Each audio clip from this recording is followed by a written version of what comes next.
TVN ਦੇਖਣ ਵਾਲੇ ਸਮੁੱਚੇ ਦਰਸ਼ਕਾਂ ਨੂੰ ਦਵਿੰਦਰ ਸਿੰਘ ਬੈਨੀਪਾਲ ਵੱਲੋਂ ਪਿਆਰ ਅਤੇ ਆਦਬ ਸਹਿਤ ਸਤਿ ਸ਼੍ਰੀ ਅਕਾਲ।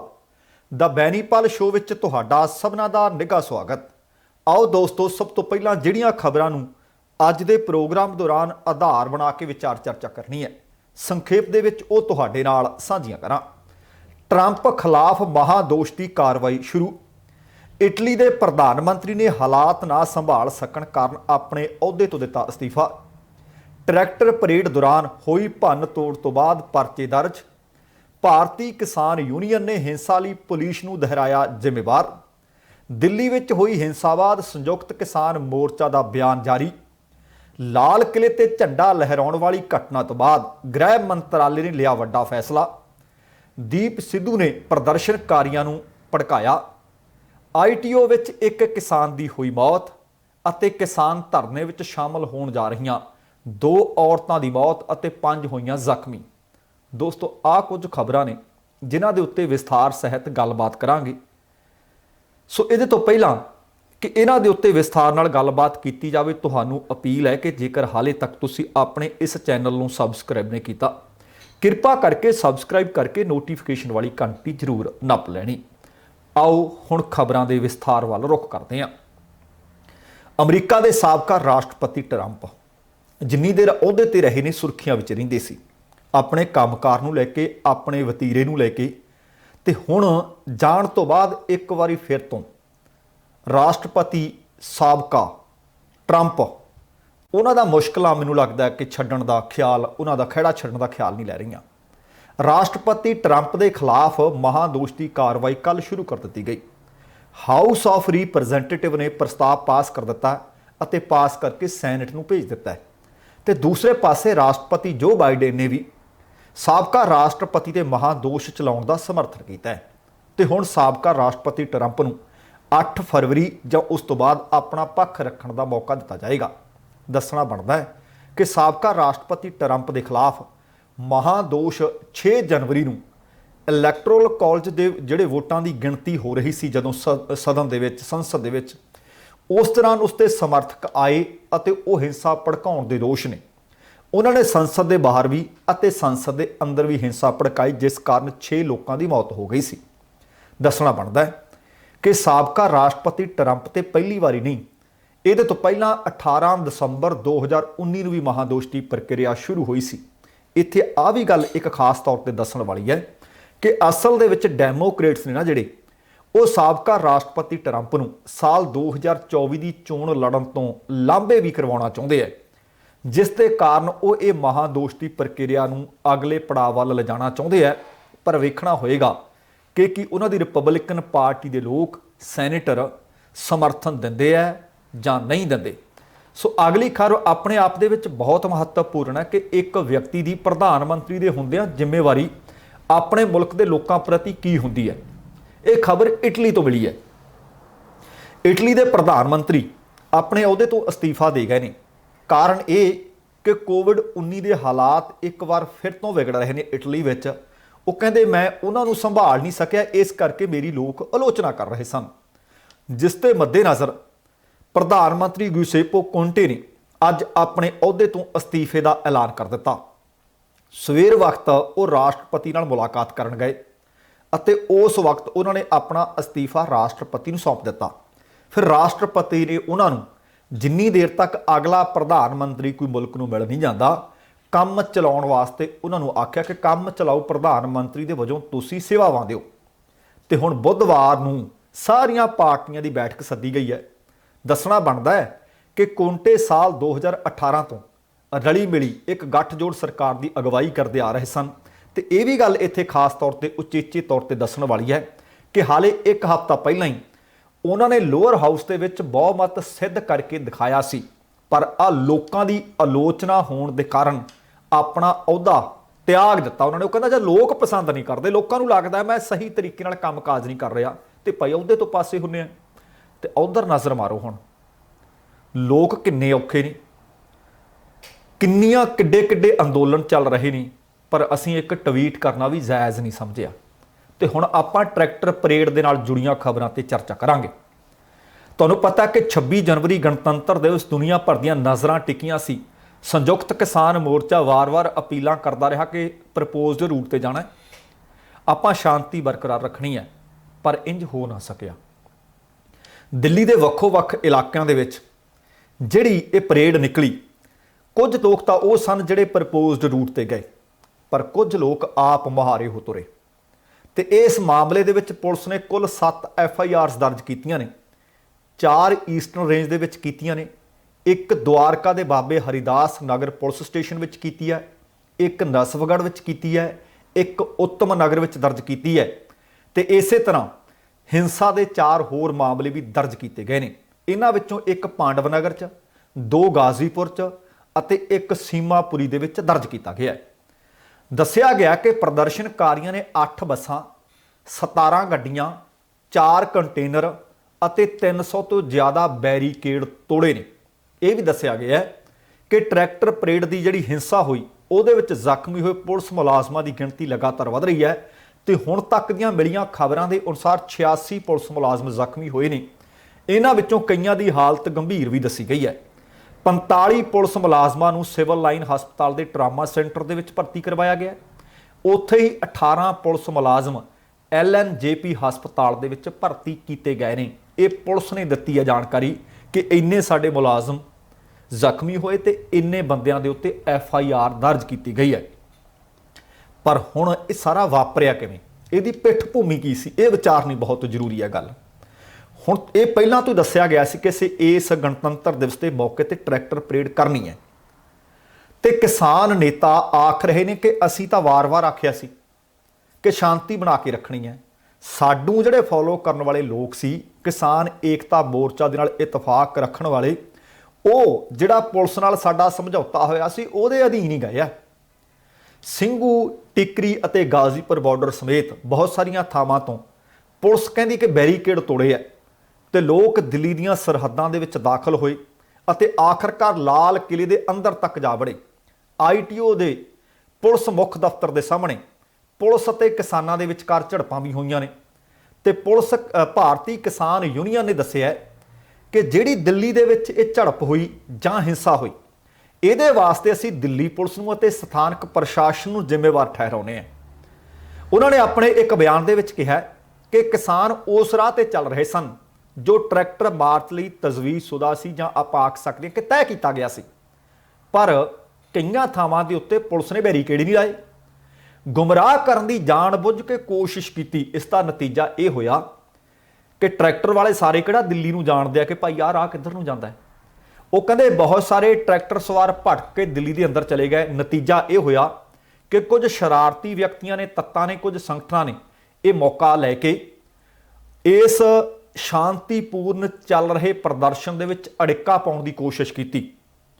ਉਹ ਕਹਿੰਦੇ ਅਸੀਂ ਜਿਹੜੇ ਲੋਕਾਂ ਨੇ ਵੀ ਆਹ ਕੰਮ ਕੀਤਾ, ਭਾਵੇਂ ਲਾਲ ਕਿਲੇ ਤੇ ਜਾ ਕੇ ਝੰਡਾ ਝੁਲਾਇਆ, ਭਾਵੇਂ ਦਿੱਲੀ 'ਚ ਹਿੰਸਾ ਕੀਤੀ ਹੈ, ਅਸੀਂ ਉਹਨਾਂ ਸਾਰੇ ਲੋਕਾਂ ਤੋਂ ਆਪਣੇ ਆਪ ਨੂੰ ਵੱਖ ਕਰਦੇ ਹਾਂ, ਕਿਉਂਕਿ ਸਾਡੀ ਯੂਨੀਅਨ ਦਾ ਇੱਕੋ ਇੱਕ ਸਲੋਗਨ ਸੀ ਅਤੇ ਇੱਕੋ ਇੱਕ ਨਾਰਾ ਸੀ ਕਿ ਅੰਦੋਲਨ ਸ਼ਾਂਤੀਪੂਰਨ ਸੀ, ਹੈ ਅਤੇ ਰਹੇਗਾ। ਰਕੇਸ਼ ਟਕੈਤ ਹੋਰਾਂ ਨੇ ਕਿਹਾ ਕਿ ਸੰਯੁਕਤ ਕਿਸਾਨ ਮੋਰਚਾ ਦੀ ਅਪੀਲ ਗਣਤੰਤਰ ਦਿਵਸ ਮੌਕੇ ਪਰੇਡ ਦੇ ਵਿੱਚ ਹਿੱਸਾ ਲੈਣ ਵਾਲੇ ਸਾਰੇ ਕਿਸਾਨਾਂ ਨੂੰ ਇਹ ਆਖਿਆ ਸੀ ਕਿ ਸ਼ਾਂਤੀਪੂਰਵਕ ਰਹਿਣਾ ਅਤੇ ਉਹਨਾਂ ਨੇ ਧੰਨਵਾਦ ਕੀਤਾ ਕਿ ਜਿੰਨੇ ਵੀ ਲੋਕ ਇਸ ਪਰੇਡ ਦਾ ਹਿੱਸਾ ਬਣੇ ਨੇ, ਪਰ ਜਿਨ੍ਹਾਂ ਨੇ ਹਿੰਸਕ ਘਟਨਾਵਾਂ ਨੂੰ ਅੰਜਾਮ ਦਿੱਤਾ ਉਹਨਾਂ ਦੀ ਕਹਿੰਦੇ ਅਸੀਂ ਸਖਤ ਤੋਂ ਸਖਤ ਸ਼ਬਦਾਂ ਦੇ ਵਿੱਚ ਨਿੰਦਿਆ ਵੀ ਕਰਦੇ ਹਾਂ। ਹੁਣ ਜਦੋਂ ਇਹ ਸਾਰੀ ਘਟਨਾਕ੍ਰਮ ਵਾਪਰ ਗਿਆ, ਸਮੁੱਚੇ ਮੀਡੀਆ ਦਾ ਧਿਆਨ ਵੀ ਕੇਂਦਰਿਤ ਹੋਇਆ। ਉਹਦੇ ਤੋਂ ਬਾਅਦ ਉਚੇਚੇ ਤੌਰ ਤੇ ਸੰਯੁਕਤ ਕਿਸਾਨ ਮੋਰਚਾ ਨੇ ਵੀ ਇੱਕ ਆਪਣੇ ਅਧਿਕਾਰਤ ਪੇਜ ਦੇ ਉੱਤੇ ਬਿਆਨ ਦਿੱਤਾ ਹੈ। ਉਹ ਕਹਿੰਦੇ ਜਿਹੜੀ ਆ ਟਰੈਕਟਰ ਪਰੇਡ ਕੱਢੀ ਗਈ ਹੈ, ਪਤਾ ਲੱਗਿਆ ਕਿ ਕਿਸਾਨਾਂ ਤੇ ਪੁਲਿਸ ਦੇ ਵਿਚਕਾਰ ਇੱਕ ਥਾਂ ਨਹੀਂ ਕਈਆਂ ਥਾਵਾਂ ਤੇ ਝੜਪਾਂ ਹੋਈਆਂ ਨੇ। ਕਿਸਾਨ ਏਕਤਾ ਮੋਰਚਾ ਨੇ ਇੱਕ ਪ੍ਰੈਸ ਨੋਟ ਜਾਰੀ ਕੀਤਾ ਤੇ ਘਟਨਾ ਦੀ ਨਿੰਦਿਆ ਕੀਤੀ ਹੈ।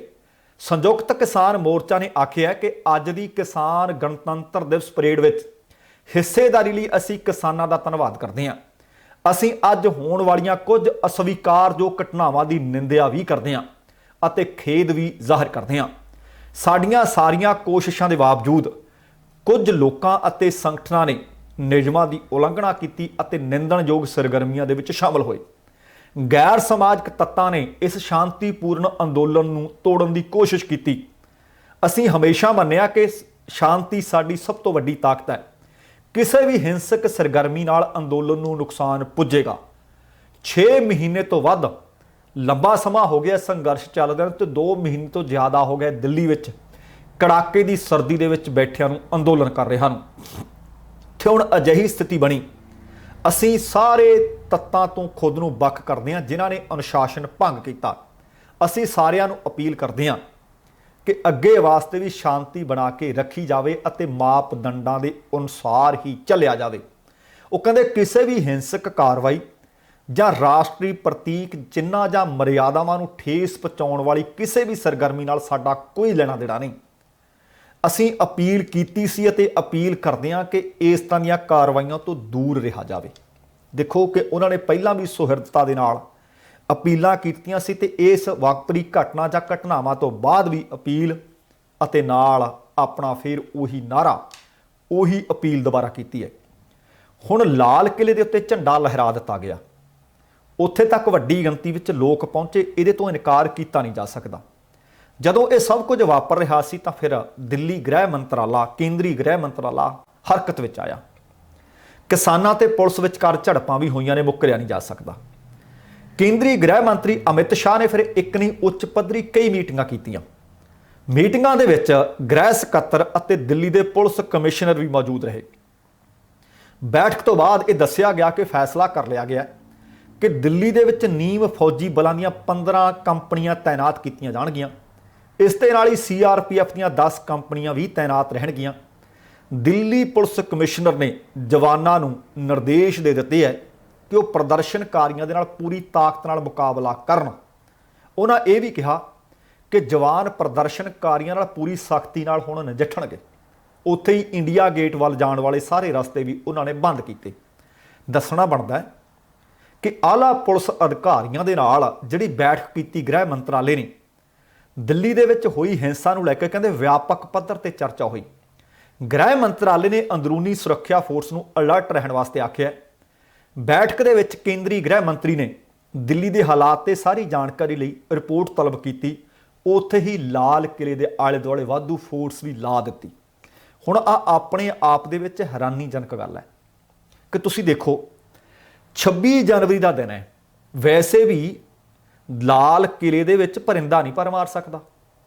ਕੁਝ ਘੰਟੇ ਪਹਿਲਾਂ ਉੱਥੇ ਭਾਰਤ ਦੀ ਸਭ ਤੋਂ ਵੱਡੀ ਪਰੇਡ, ਜਿੱਥੇ ਰਾਸ਼ਟਰਪਤੀ ਵੀ, ਪ੍ਰਧਾਨ ਮੰਤਰੀ ਤੇ ਕੇਂਦਰੀ ਵਜ਼ਾਰਤ ਵੀ ਆ ਕੇ ਗਈ ਹੋਵੇ ਤੇ ਝੰਡਾ ਝੁਲਾ ਕੇ ਗਈ ਹੋਵੇ, ਉਸੇ ਹੀ ਦਿਨ ਆ ਪ੍ਰਦਰਸ਼ਨਕਾਰੀਆਂ ਨੂੰ ਕਿਵੇਂ ਢਿੱਲ ਮਿਲ ਗਈ ਬਈ।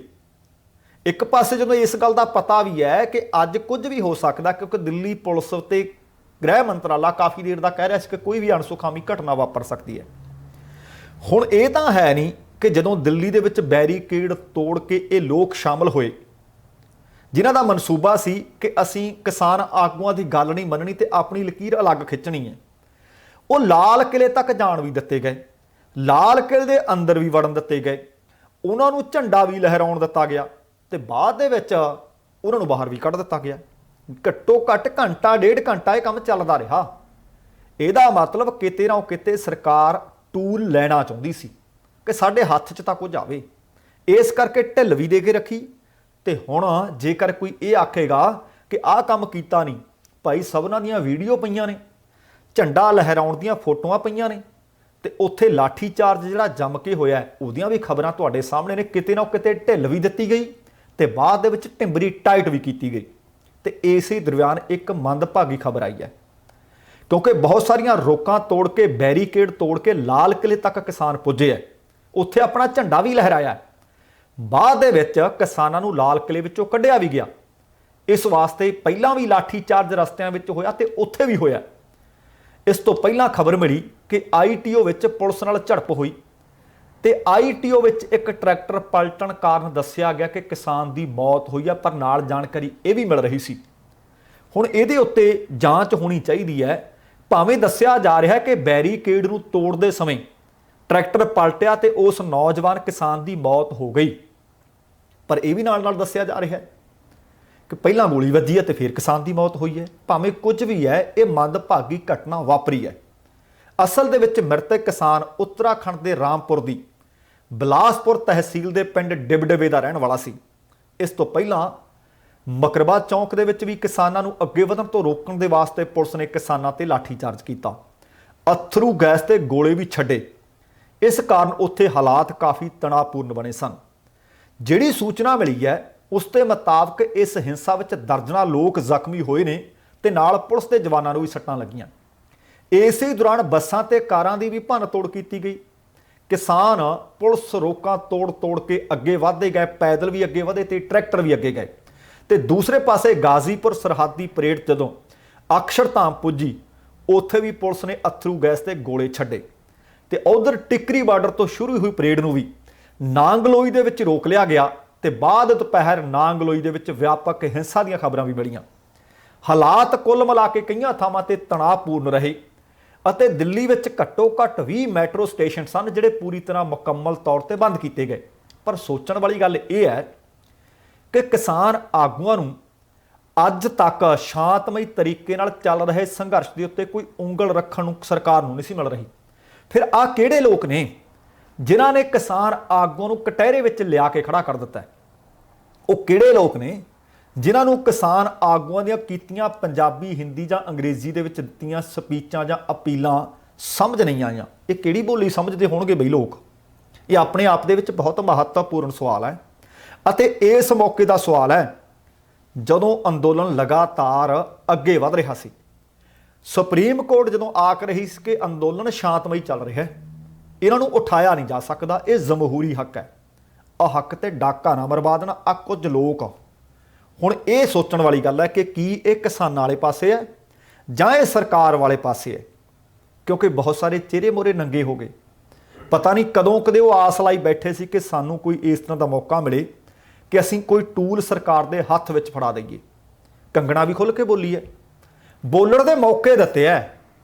ਉਹਨਾਂ ਨੇ ਪ੍ਰਿਯੰਕਾ ਨੂੰ ਵੀ, ਉਹਨਾਂ ਨੇ ਦਿਲਜੀਤ ਨੂੰ ਵੀ ਪੁੱਛਿਆ ਕਿ ਹੁਣ ਦੱਸੋ, ਤੁਸੀਂ ਤਾਂ ਕहीं ਸ਼ਾਂਤਮਈ ਬੈਠੇ ਆ, ਆਹ ਝੰਡਾ ਚਲਾਉਣ ਵਾਲੇ ਤੁਹਾਡੇ ਵਾਲੀ ਸੀ, ਆਹ ਪੁਲਿਸ ਦੇ ਡਾਂਗਾ ਮਾਰਦੇ ਸੀ ਤੁਹਾਡੇ ਵਾਲੀ ਸੀ, ਆਹ ਪੁਲਿਸ ਦੇ ਨਾਲ ਪੁਲਿਸ ਦੀਆਂ ਬੱਸਾਂ ਨੂੰ ਟਰੈਕਟਰਾਂ ਦੇ ਨਾਲ ਟੱਕਰਾਂ ਮਾਰ ਰਹੇ ਸੀ ਕਿ ਤੁਹਾਡੇ ਹੀ ਸੀ?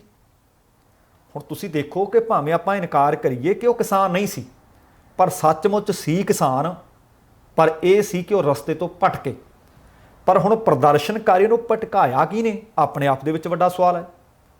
ਹੁਣ ਦੇਖੋ, ਇਹਦੇ ਪਿੱਛੇ ਦੱਸਿਆ ਜਾ ਰਿਹਾ ਕਿ ਕਿਸਾਨ ਸੰਗਠਨਾਂ ਨੂੰ ਇਸ ਗੱਲ ਦਾ ਸ਼ਾਇਦ ਇਲਮ ਨਹੀਂ ਸੀ ਤੇ ਇਹਦੇ ਦੋਸ਼ ਲੱਗ ਰਹੇ ਨੇ ਕਿ ਪੰਜਾਬੀ ਐਕਟਰ ਹੈ ਦੀਪ ਸਿੱਧੂ, ਕਿ ਦੀਪ ਸਿੱਧੂ ਨੇ ਇਹ ਕੰਮ ਕੀਤਾ ਕਰਾਇਆ। ਉਹਨੇ ਇੱਕ ਵੀਡੀਓ ਵੀ ਜਾਰੀ ਕੀਤੀ ਹੈ ਜਿਸ ਦੇ ਵਿੱਚ ਉਹ ਲਾਲ ਕਿਲੇ ਦੇ ਸਾਹਮਣੇ ਖੜਾ ਨਜ਼ਰ ਆ ਰਿਹਾ ਹੈ ਤੇ ਭਾਰਤੀ ਕਿਸਾਨ ਯੂਨੀਅਨ ਦੇ ਨੇਤਾ ਨੇ ਗੁਰਨਾਮ ਸਿੰਘ ਚੜੂਨੀ ਹੋਰਾਂ ਨੇ ਦੋਸ਼ ਲਾਇਆ ਕਿ ਲਾਲ ਕਿਲੇ ਤੇ ਜਾਣ ਦਾ ਸੰਯੁਕਤ ਕਿਸਾਨ ਮੋਰਚਾ ਦਾ ਕੋਈ ਪ੍ਰੋਗਰਾਮ ਨਹੀਂ ਸੀ। ਇਹ ਦੀਪ ਸਿੱਧੂ ਨੇ ਲੋਕਾਂ ਨੂੰ ਭਟਕਾਇਆ, ਆਊਟਰ ਰਿੰਗ ਰੋਡ ਦੇ ਰਾਹੀਂ ਉਹ ਉਹਨਾਂ ਨੂੰ ਲਾਲ ਕਿਲੇ ਤੱਕ ਲੈ ਗਿਆ। ਉਹ ਕਹਿੰਦੇ ਸਾਡਾ ਅੰਦੋਲਨ ਕਿਸਾਨਾਂ ਦਾ ਅੰਦੋਲਨ ਸ਼ਾਂਤਮਈ ਅੰਦੋਲਨ ਸੀ ਅਤੇ ਸ਼ਾਂਤਮਈ ਅੰਦੋਲਨ ਹੀ ਅਸੀਂ ਕੱਢ ਕੇ ਵਾਪਸ ਆਪੋ ਆਪਣੀ ਥਾਂ ਤੇ ਆਏ ਹਾਂ। ਉਹ ਕਹਿੰਦੇ ਇਹ ਅੰਦੋਲਨ ਸ਼ਾਂਤਮਈ ਵੀ ਅਤੇ ਕਿਸਾਨੀ ਅੰਦੋਲਨ ਸੀ, ਇਹ ਕੋਈ ਧਾਰਮਿਕ ਅੰਦੋਲਨ ਨਹੀਂ। ਦੀਪ ਸਿੱਧੂ ਨੇ ਆਖਿਆ ਕਿ ਹਾਂ, ਲਾਲ ਕਿਲੇ ਤੇ ਝੰਡਾ ਅਸੀਂ ਲਹਿਰਾਇਆ ਹੈ, ਪਰ ਉਹਨਾਂ ਆਪਣੇ ਤੇ ਲੱਗੇ ਦੋਸ਼ਾਂ ਨੂੰ ਨਕਾਰਿਆ। ਉਹ ਕਹਿੰਦੇ ਇੱਕ ਵੀਡੀਓ ਜਾਰੀ ਕੀਤੀ ਉਹਨਾਂ ਨੇ, ਉਹ ਕਹਿੰਦੇ ਕਿਸਾਨ ਮਜ਼ਦੂਰ ਸੰਘਰਸ਼ ਕਮੇਟੀ ਦੇ ਸਰਵਣ ਸਿੰਘ ਪੰਧੇਰ ਅਤੇ ਸਤਨਾਮ ਸਿੰਘ ਪੰਨੂ ਨੇ ਸੰਯੁਕਤ ਕਿਸਾਨ ਮੋਰਚਾ ਦੇ ਨਿਰਧਾਰਤ ਰੂਟ ਤੇ ਪਰੇਡ ਕੱਢਣ ਤੋਂ ਪਹਿਲਾਂ ਹੀ ਇਨਕਾਰ ਕਰ ਦਿੱਤਾ ਸੀ। ਉਹਨਾਂ ਇਹ ਵੀ ਕਿਹਾ ਕਿ ਉਸੇ ਹੀ ਦਿਨ ਕੁਝ ਨੌਜਵਾਨ ਸਨ ਜਿਨ੍ਹਾਂ ਨੇ ਮੋਰਚੇ ਦੇ ਉੱਤੇ ਮੰਚ ਦੇ ਉੱਤੇ ਕਬਜ਼ਾ ਕੀਤਾ ਅਤੇ ਕਿਹਾ ਸੀ ਕਿ ਅਸੀਂ ਪੁਲਿਸ ਵੱਲੋਂ ਨਿਰਧਾਰਤ ਕੀਤੇ ਰੂਟ ਤੇ ਪਰੇਡ ਨਹੀਂ ਕੱਢਾਂਗੇ, ਜਿਸ ਦਾ ਕਹਿੰਦੇ ਸੰਯੁਕਤ ਕਿਸਾਨ ਮੋਰਚੇ ਨੇ ਕੋਈ ਨੋਟਿਸ ਹੀ ਨਹੀਂ ਲਿਆ, ਕੋਈ ਧਿਆਨ ਹੀ ਨਹੀਂ ਦਿੱਤਾ। ਇਹ ਕਹਿੰਦੇ 25 ਜਨਵਰੀ ਨੂੰ ਹੋਇਆ ਅਤੇ 26 ਜਨਵਰੀ ਨੂੰ ਟਰੈਕਟਰ ਪਰੇਡ ਤੈਅ ਰੂਟ ਤੇ ਫਿਰ ਸਾਰੀ ਦੀ ਸਾਰੀ ਨਾ ਜਾ ਸਕੀ। ਉਹ ਕਹਿੰਦੇ ਇਹਦਾ ਸੰਯੁਕਤ ਮੋਰਚੇ ਨੇ ਨੋਟਿਸ ਲੈਣਾ ਸੀ। ਪਰ ਇੱਥੇ ਇੱਕ ਗੱਲ ਦੱਸਣੀ ਬਣਦੀ ਆ ਕਿ ਪਿਛਲੀ ਲੋਕ ਸਭਾ ਚੋਣ ਜਿਹੜੀ ਹੋਈ ਸੀ ਨਾ, ਉਸ ਮੌਕੇ ਗੁਰਦਾਸਪੁਰ ਤੋਂ ਭਾਜਪਾ ਦੇ ਉਮੀਦਵਾਰ ਸਨ ਐਕਟਰ ਸਨੀ ਦਿਓਲ, ਦੀਪ ਸਿੱਧੂ ਵੀ ਐਕਟਰ ਨੇ। ਦੀਪ ਸਿੱਧੂ ਜੰਮ ਕੇ ਉਹਨਾਂ ਦੇ ਨਾਲ ਪ੍ਰਚਾਰ ਵੀ ਕਰਦਾ ਰਿਹਾ ਤੇ ਵਾਰ-ਵਾਰ ਦੱਸਦਾ ਰਿਹਾ ਕਿ ਮੇਰੀ ਦਿਓਲ ਪਰਿਵਾਰ ਦੇ ਨਾਲ ਬਹੁਤ ਨੇੜਤਾ ਹੈ। ਪਰ ਅੱਜ ਇੱਕ ਵਾਰ ਸਨੀ ਦਿਓਲ ਨੇ, ਕਿਉਂਕਿ ਦਸੰਬਰ ਮਹੀਨੇ ਵੀ ਉਹਨਾਂ ਨੇ ਇੱਕ ਟਵੀਟ ਕੀਤਾ ਸੀ ਕਿ ਸਨੀ ਦਿਓਲ ਨੇ ਆਖਿਆ ਸੀ ਕਿ ਸਾਡਾ ਦੀਪ ਨਾਲ ਕੋਈ ਲੈਣਾ ਦੇਣ ਨਹੀਂ।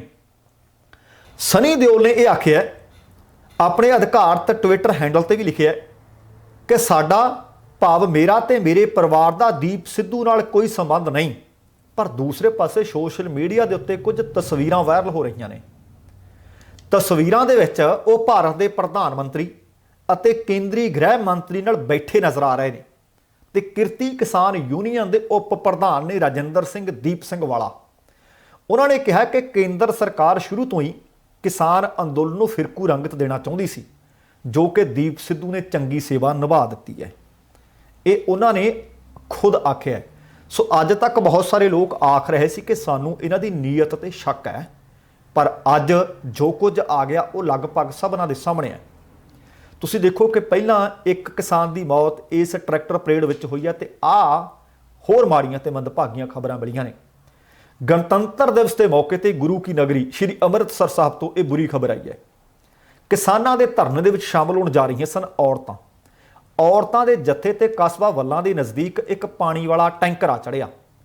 ਇਸ ਹਾਦਸੇ ਦੇ ਵਿੱਚ ਪਤਾ ਲੱਗਿਆ ਕਿ 2 ਔਰਤਾਂ ਦੀ ਮੌਤ ਹੋ ਗਈ ਹੈ, ਜਦੋਂ ਕਿ 5 ਗੰਭੀਰ ਜ਼ਖਮੀ ਦੱਸੀਆਂ ਜਾ ਰਹੀਆਂ ਨੇ, ਜਿਨ੍ਹਾਂ ਦਾ ਹਸਪਤਾਲ ਦੇ ਵਿੱਚ ਇਸ ਵਕਤ ਇਲਾਜ ਚੱਲ ਰਿਹਾ ਹੈ। ਜਾਨ ਕੁਰਬਾਨ ਕਰਨ ਵਾਲੀਆਂ ਔਰਤਾਂ ਦੇ ਵਿੱਚ 65 ਵਰ੍ਹਿਆਂ ਦੀ ਨਿੰਦਰ ਕੌਰ, 58 ਵਰ੍ਹਿਆਂ ਦੀ ਸਿਮਰਜੀਤ ਕੌਰ ਦੱਸੀਆਂ ਜਾ ਰਹੀਆਂ ਨੇ, ਜਦੋਂ ਕਿ ਨਿਰਮਲ ਕੌਰ ਨਿੰਮੋ, ਦਰਸ਼ਨ ਕੌਰ, ਬਲਵਿੰਦਰ ਕੌਰ, ਨਰਿੰਦਰ ਕੌਰ ਅਤੇ ਕੁਲਜੀਤ ਕੌਰ ਜ਼ਖਮੀ ਹੋਈਆਂ ਨੇ। ਇਹਨਾਂ ਵਿੱਚੋਂ ਕਈਆਂ ਦੀ ਹਾਲਤ ਗੰਭੀਰ ਦੱਸੀ ਜਾ ਰਹੀ ਹੈ ਅਤੇ ਥਾਣਾ ਮੁਖੀ ਮੌਕੇ ਤੇ ਪਹੁੰਚੇ ਲਾਸ਼ਾਂ ਨੂੰ ਕਬਜ਼ੇ ਦੇ ਵਿੱਚ ਲੈ ਲਿਆ ਸੀ। ਉਹਨਾਂ ਇਹ ਵੀ ਦੱਸਿਆ ਕਿ water tanker driver Gurlal Singh ਨੂੰ ਵੀ ਹਿਰਾਸਤ ਵਿੱਚ ਲੈ ਲਿਆ। ਇਹ ਸਾਰੀਆਂ ਔਰਤਾਂ ਸੁਖਮਣੀ ਸਾਹਿਬ ਸੇਵਾ ਸੁਸਾਇਟੀ ਵੱਲਾਂ ਦੀ ਪ੍ਰਧਾਨ ਬੀਬੀ ਕੇਵਲਵੀਰ ਕੌਰ ਦੀ ਅਗਵਾਈ ਦੇ ਵਿੱਚ ਖੇਤੀ ਕਾਨੂੰਨਾਂ ਦੇ ਖਿਲਾਫ ਦਿੱਲੀ 'ਚ ਜਾਰੀ ਕਿਸਾਨਾਂ ਦੇ ਰੋਸ ਪ੍ਰਦਰਸ਼ਨ ਦੀ ਹਮਾਇਤ ਦੇ ਵਿੱਚ ਇੱਕ ਧਰਨਾ ਸੀ। ਧਰਨੇ ਦੇ ਵਿੱਚ ਸ਼ਾਮਲ ਹੋਣ ਵਾਸਤੇ ਜਾ ਰਹੀਆਂ ਸਨ ਕਿ ਗੁਰਦੁਆਰਾ ਕੋਠਾ ਸਾਹਿਬ ਦੇ ਵਿੱਚ ਅਰਦਾਸ ਕਰਨ ਤੋਂ ਬਾਅਦ ਉਹਨਾਂ ਦਾ ਜੱਥਾ ਸਰਵਿਸ ਲੇਨ ਤੇ ਜਾ ਰਿਹਾ ਸੀ। ਉਹਨਾਂ ਦੇ ਨਾਲ ਸਕੂਲ ਦੇ ਬੱਚੇ ਵੀ ਸ਼ਾਮਲ ਸਨ। ਇਹ ਜੱਥਾ ਜਦੋਂ ਐਲੀਮੈਂਟਰੀ ਸਕੂਲ ਵੱਲਾਂ ਦੇ ਸਾਹਮਣੇ ਪਹੁੰਚਿਆ ਤਾਂ ਪਿੱਛੇ ਤੋਂ ਆ ਰਹੇ ਇੱਕ ਵਾਟਰ ਟੈਂਕਰ ਨੇ ਤੇ ਉਸ ਡਰਾਈਵਰ ਦੀ ਲਾਪਰਵਾਹੀ ਦੇ ਕਾਰਨ ਇਹ ਟੈਂਕਰ ਇਹਨਾਂ ਦੇ ਉੱਤੇ ਜਾ ਚੜਿਆ, ਜਿਸ ਦੇ ਕਾਰਨ 2 ਮੌਤਾਂ ਹੋ ਗਈਆਂ, 5 ਔਰਤਾਂ ਜ਼ਖਮੀ ਹੋ ਗਈਆਂ ਨੇ। ਪਤਾ ਲੱਗਿਆ ਕਿ ਨਿੰਦਰ ਕੌਰ ਮੌਕੇ ਤੇ ਬੁਰੀ ਤਰ੍ਹਾਂ ਕੁਚਲਣ ਦੇ ਕਾਰਨ ਦਮ ਤੋੜ ਗਏ, ਜਦ ਕਿ ਸਿਮਰਜੀਤ ਕੌਰ ਹਸਪਤਾਲ ਨੂੰ ਲਿਜਾਂਦੇ ਸਮੇਂ ਰਸਤੇ ਦੇ ਵਿੱਚ ਦਮ ਤੋੜ ਗਏ। ਸੋ ਹੁਣ ਤੱਕ ਜਿੰਨੇ ਵੀ ਕਿਸਾਨਾਂ ਦੀਆਂ, ਬੀਬੀਆਂ ਦੀਆਂ, ਬਜ਼ੁਰਗਾਂ ਦੀਆਂ, ਨੌਜਵਾਨਾਂ ਦੀਆਂ ਮੌਤਾਂ ਇਸ ਅੰਦੋਲਨ ਦੇ ਦੌਰਾਨ ਹੋਈਆਂ ਨੇ, ਅਸੀਂ ਉਹਨਾਂ ਸਾਰਿਆਂ ਨੂੰ ਆਪਣਾ ਸਤਿਕਾਰ, ਸ਼ਰਧਾ ਦੇ ਫੁੱਲ ਭੇਂਟ ਕਰਦੇ ਹਾਂ ਅਤੇ ਪ੍ਰਮਾਤਮਾ ਅੱਗੇ ਅਰਦਾਸ ਕਰਦੇ ਹਾਂ ਕਿ ਇਸ ਤਰ੍ਹਾਂ ਦੀ ਕੋਈ ਮੰਦਭਾਗੀ ਖਬਰ ਮੁੜ ਸੁਣਨ ਨੂੰ ਵੀ ਨਾ ਮਿਲੇ ਅਤੇ ਇਹਨਾਂ ਵਿਛੜੀਆਂ ਰੂਹਾਂ ਨੂੰ ਆਪਣੇ ਚਰਨਾਂ ਵਿੱਚ ਪ੍ਰਮਾਤਮਾ ਨਿਵਾਸ ਦੇਵੇ। ਇਹ ਸਨ ਦੋਸਤੋ ਕੁਝ ਇੱਕ ਖਬਰਾਂ। ਸੋ ਉਮੀਦ ਕਰ ਰਿਹਾ ਕਿ ਤੁਹਾਨੂੰ ਇਹ ਸਾਰੀਆਂ ਜਾਣਕਾਰੀਆਂ ਚੰਗੀਆਂ ਲੱਗੀਆਂ ਹੋਣਗੀਆਂ। ਜੇਕਰ ਸੱਚਮੁੱਚ ਪ੍ਰੋਗਰਾਮ ਚੰਗਾ ਲੱਗਦਾ ਤੇ ਜੇਕਰ ਹਾਲੇ ਤੱਕ ਤੁਸੀਂ ਸਾਡੇ ਇਸ ਚੈਨਲ ਨੂੰ ਸਬਸਕ੍ਰਾਈਬ ਨਹੀਂ ਕੀਤਾ, ਕਿਰਪਾ ਕਰਕੇ ਸਬਸਕ੍ਰਾਈਬ ਵੀ ਕਰ ਲੈਣਾ। ਆਪਣੇ ਕੀਮਤੀ ਸੁਝਾਅ ਕਮੈਂਟ ਬਾਕਸ ਦੇ ਵਿੱਚ ਜ਼ਰੂਰ ਛੱਡਿਆ ਕਰੋ ਤਾਂ ਕਿ ਆਗਾਮੀ ਪ੍ਰੋਗਰਾਮਾਂ ਦੇ ਮੁਤਲਕ ਸਾਨੂੰ ਤੁਹਾਡੀ ਫੀਡਬੈਕ ਮਿਲਦੀ ਰਹੇ। ਸੋ ਹੁਣ ਸਮੇਂ ਦੀ ਸਮਾਪਤੀ ਹੈ। ਜਾਣ ਤੋਂ ਪਹਿਲਾਂ ਕਹਾਂਗਾ, ਜ਼ਿੰਦਗੀ ਜਿੰਦਾ ਦਿਲੀ ਦਾ ਨਾਮ ਹੈ। ਦਵਿੰਦਰ ਸਿੰਘ ਬੈਨੀਪਾਲ ਨੂੰ ਆਗਿਆ ਦਿਓ। ਸਤਿ ਸ਼੍ਰੀ ਅਕਾਲ ਤੇ ਰੱਬ ਰਾਖਾ।